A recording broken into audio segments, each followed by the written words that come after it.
Hello everyone and welcome to take home workout number 2.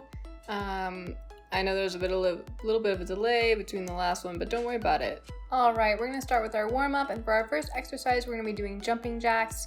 In place, we're going to do a total of 100 reps. If you want to break this up into reps like sets of 10 and do those, that's fine. If you want to go all the way through, that's also okay. Make sure to keep breathing the entire time, and that is 100 reps.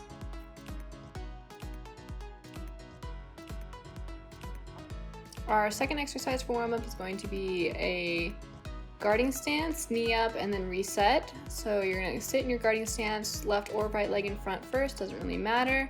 You're going to take that back knee and you're going to raise it up as high as you can in front of you, keeping that foot tucked in nice and close. And then you're going to reset every time, so you'll do 15 reps on each side. The next exercise we're doing is one-sided knee ups. So you're going to lift your leg up high. You can use a wall or a bar to balance while you do this. And you're going to pulse your knee upwards, and you're going to do 60 reps on each side. So going up, up, up, up, that will be 1 rep each. So until you do 60 total on each side. For the final exercise for our warm-up, we're going to be doing in-place HIIT running. So basically they're going to do 10 seconds of moderate running, and then we're going to do 10 seconds of more intense running, whether that is faster or higher knees. And you're going to alternate between these two 10-second rounds 6 times through. So once you've done basically 6 sets of the moderate 10 seconds and 6 sets of the high intensity 10 seconds, then you'll be done.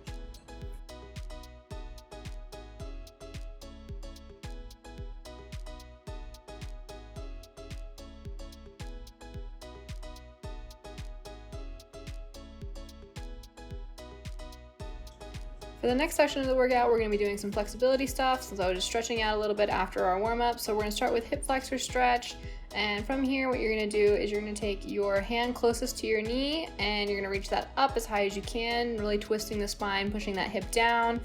And once that is settled in for a few seconds, then you're going to go into a back hamstring stretch. So you're just going to lean backwards and stretch forward, trying to put your head towards your knee or your hands towards your toes. And then the final part of this stretching combination is you're going to go into lizard stretch. So you'll go back into hip flexor, but this time take your front leg and scooch it out to the side so you're in a wider stance, and then go back down. And we're going to hold that 15 seconds in each position and repeat that 3 times on each side. And here you see an example from the front view in case you need a different angle to understand this stretch.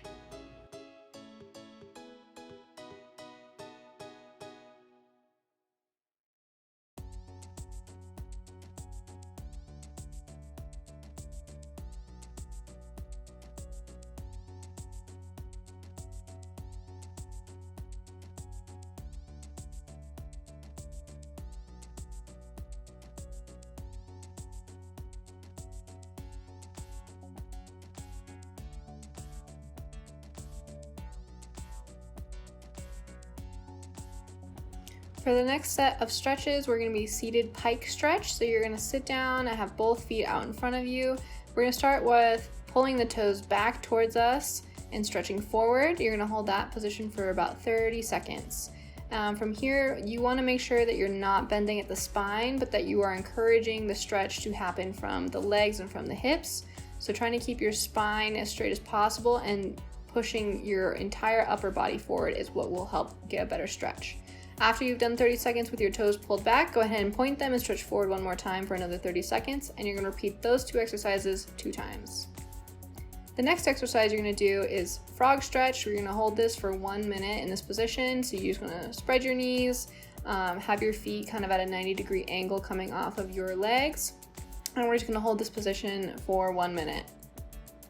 Here is a side view for additional help.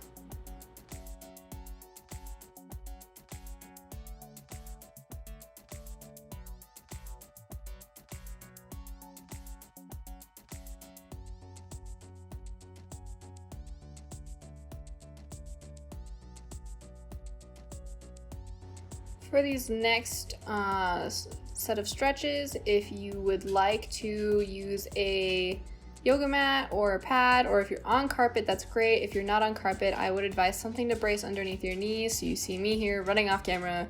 Don't worry about it. It's fine. I'm just gone for a really long time. Pop question to make sure you're listening. You have to DM me if you watch this video. How many brain cells you currently have while you're doing this workout? Anyways, once we get into the half split stretch, you're going to do a 30-second hold on each side, and you can either do this same side and then same side, or you can alternate sides, but we're going to repeat the stretch on each side twice. So this will be the first rep for the other side, and then you can go ahead and alternate or do both sides and then sit down and take a rest in between each one.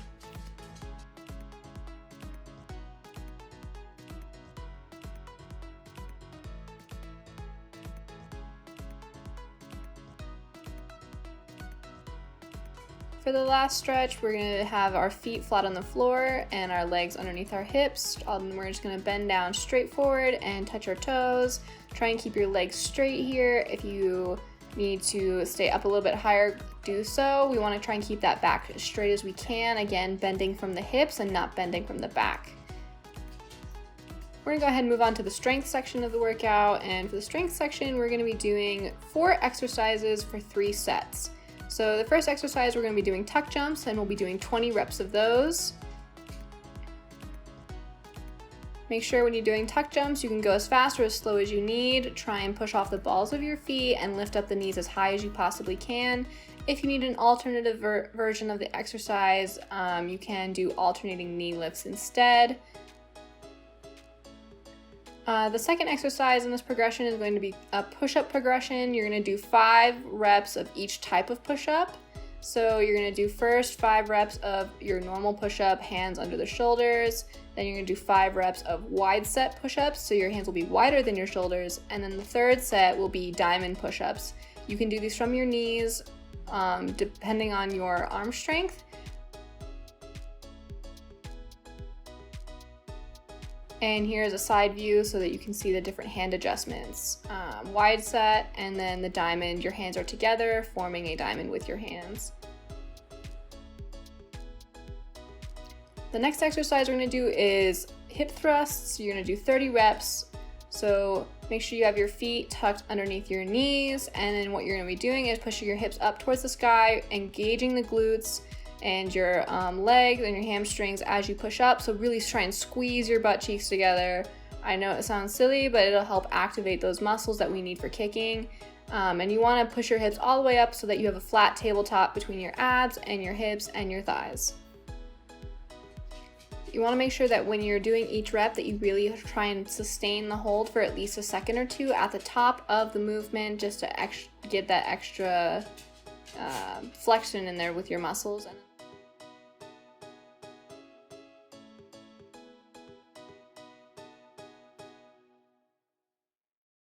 Final exercise we're going to do are wall sits for 30 seconds. When you do wall sit, make sure you have your legs bent at least at a 90-degree angle and you're using your legs to hold yourself against the wall. Try not to use your hands to cheat by either bracing yourself or holding onto the wall.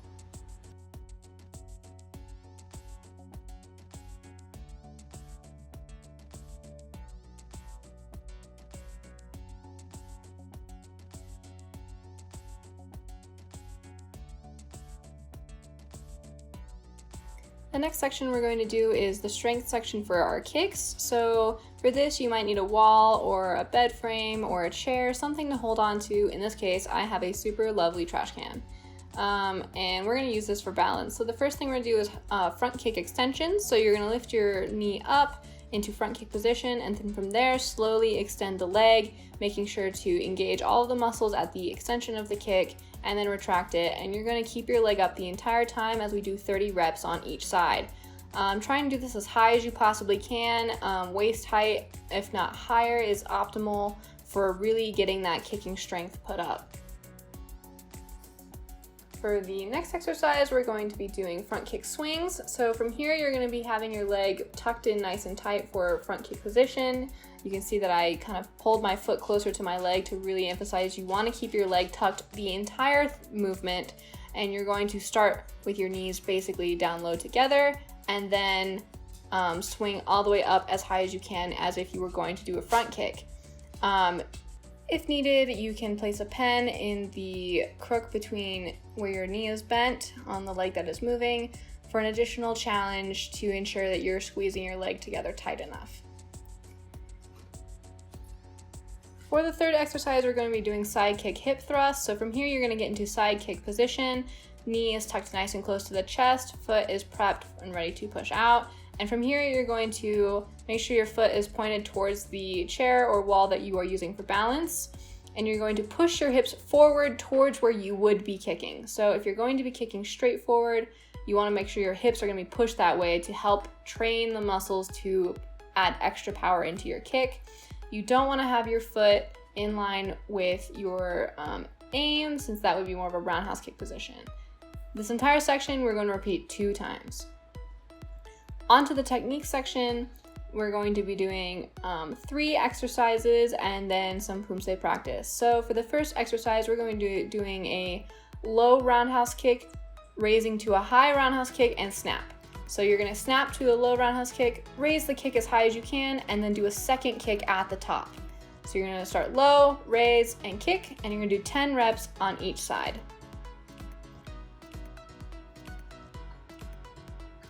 You can also, if needed, be still using your chair or the wall for balance at this point.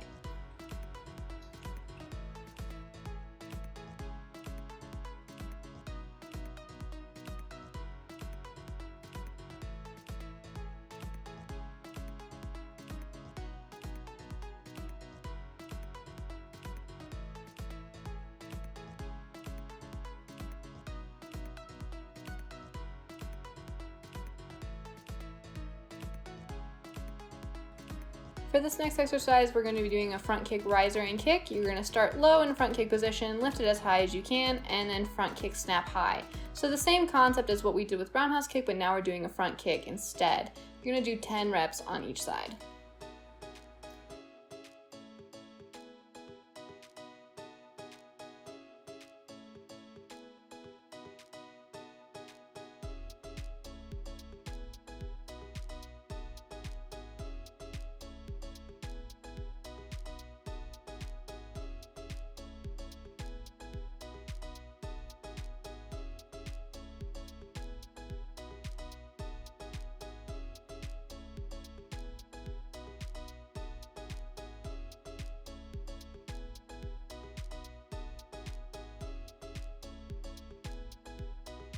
For the final exercise, you're going to be practicing a front kick to roundhouse kick pivot. So from here, you're going to take your back leg, you're going to lift it up into front kick position, and then you're going to rotate as if you were going to do a roundhouse kick, making sure to rotate that bottom foot at least 90 degrees, if not more, and turning over that top leg and pointing your knee towards your target. We're going to be doing 15 pivots on each side.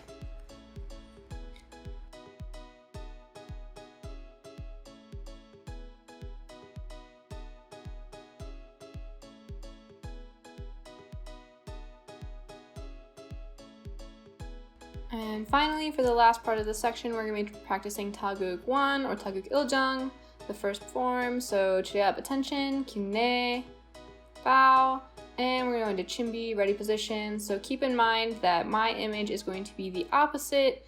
It'll be mirrored from what you are doing. So we're going to go to the left, low block, walking stance, and then turn and step forward and punch again. Low block, front stance to the front, and then middle punch.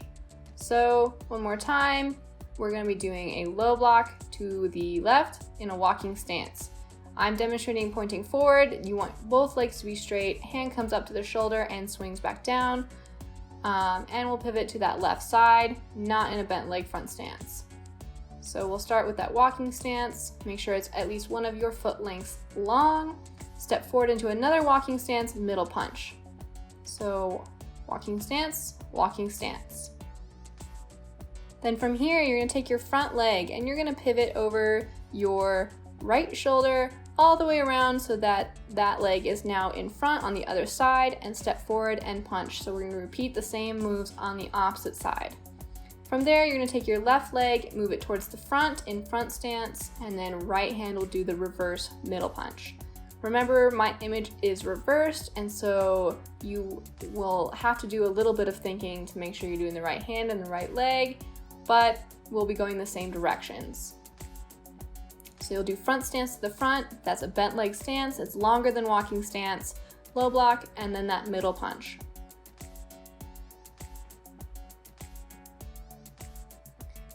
And of course, if you know the whole form at this point, go ahead and do the whole thing. I will have a tutorial of the entire form for those who would like to learn more, linked in the description below.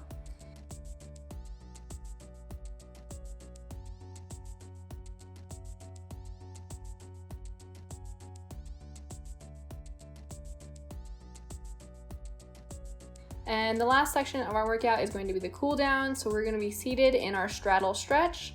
And so from here, you want to have a seat, put your legs out as far as you can. You can either start in the middle splits and then sit into it, or you can start seated and just put out the legs as far as you can.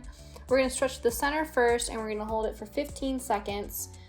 Here you want to try and reach your hands forward. If you can put your elbows on the ground, great. Again, make sure that you're stretching from the hips and not by curving your back.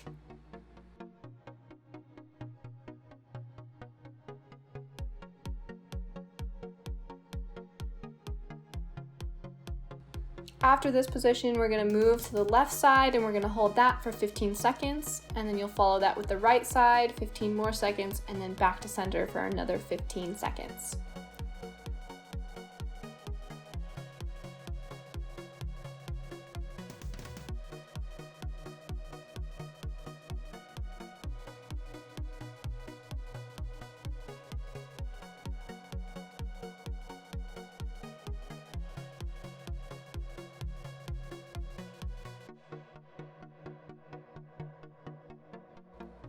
After we've done holding these 4 positions or 3 positions, we're going to do a kind of like cradling fetal position. You're gonna hold your knees to your chest, and we're just gonna rock back and forth for about 30 seconds. This is just to kind of relax the hips, relax the back, nice and easy stretch, just to kind of really settle your bones, become less crispy if you're crispy like me. And that's it. I hope you guys had some fun, maybe learn some stuff, and I'll see you in the next one. And now I'm dead on the floor. Bye-bye!